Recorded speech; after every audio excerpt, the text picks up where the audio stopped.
Hello and welcome to a brand new video. Today we're going to be talking about top 10 indie films that became popular.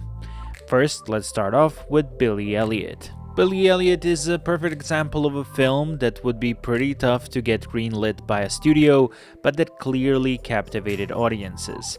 Billy Elliot cost about $2.5 million to make, but ended up grossing about 10 times that amount. Additionally, the film, which is about the son of a miner who learns to dance, was spun off into an award-winning Broadway musical with music written by Sir Elton John. Next movie we have is Hoop Dreams. Hoop Dreams, which grossed over $11 million, is widely regarded as one of the greatest documentaries ever. The Sundance favorite, which was originally intended to be a documentary short, tackled the issues of race, class, social justice, and achievement in inner city schools. Not exactly your typical big box office smash. Either way, it became a cult classic. Next one we have is the Blair Witch Project. Who in the late 1990s and early 2000s didn't make a reference to the Blair Witch Project in some way?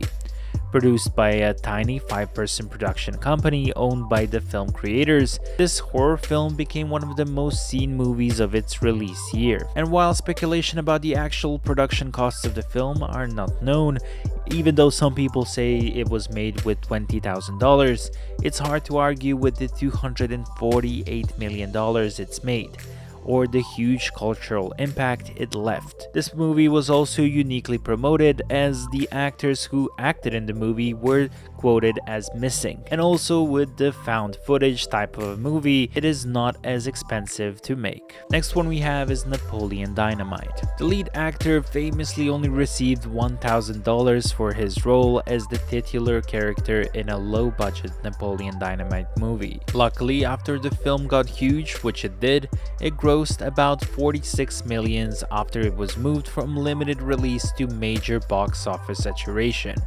Then, the actor was able to renegotiate for a cut of the revenue. This movie quickly became one of the most watched movies in the 2000s. Next one we have is Eraserhead. Creepy, industrial, and generally surreal, Eraserhead would be a pretty impossible movie to pitch to a film studio today. The black and white cult classic grossed $7 million, but perhaps its biggest accomplishment was launching the career of David Lynch, who has since gone on to create beloved movies and the TV series Twin Peaks. So it's pretty mind-blowing that because of Eraserhead, we got an amazing director like David Lynch. Next movie we have is Little Miss Sunshine. Little Miss Sunshine is one of those movies that almost never saw the light of day. Originally bought by Focus Features, the film was dropped due to creative differences between writer Michael Arndt and the studio. Producer Mark Turtletop then paid $400,000 for the rights and poured about $8 million into the production. Quite a gamble on a film with a cast of largely unknown actors and a first-time writer. 2 years later, after screening at Sundance, Fox Searchlight bought the film for $10.5 million. It later went on to receive huge acclaim and remained one of the highest grossing films in theaters for weeks. Next movie we have is Beasts of Southern Wild. Before Beasts of the Southern Wild was a multi-category Academy Award nominee, it was a 16mm project with mostly unknown first-time actors. But the film's production content was so beautiful and emotionally powerful, critics and audiences couldn't help but take notice. Because of the unique style of the movie, it received critical acclaim and became a very popular movie at the time. Next one we have is Slumdog Millionaire.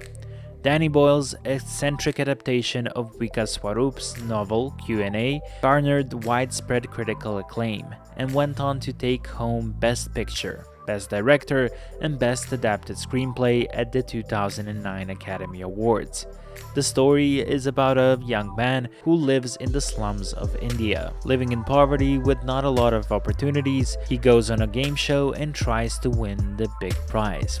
This movie is definitely worth a watch, so if you never watched Slumdog Millionaire, we can definitely recommend it. Next movie we have is The Passion of the Christ.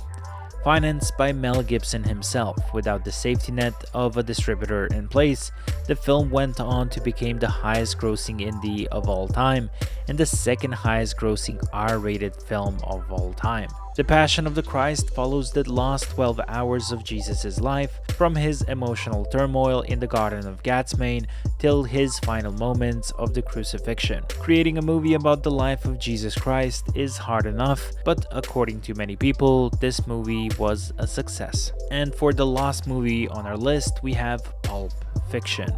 In his sophomore directional effort, the 30-year-old Quentin Tarantino mystified audiences with crackling dialogue and a glowing suitcase.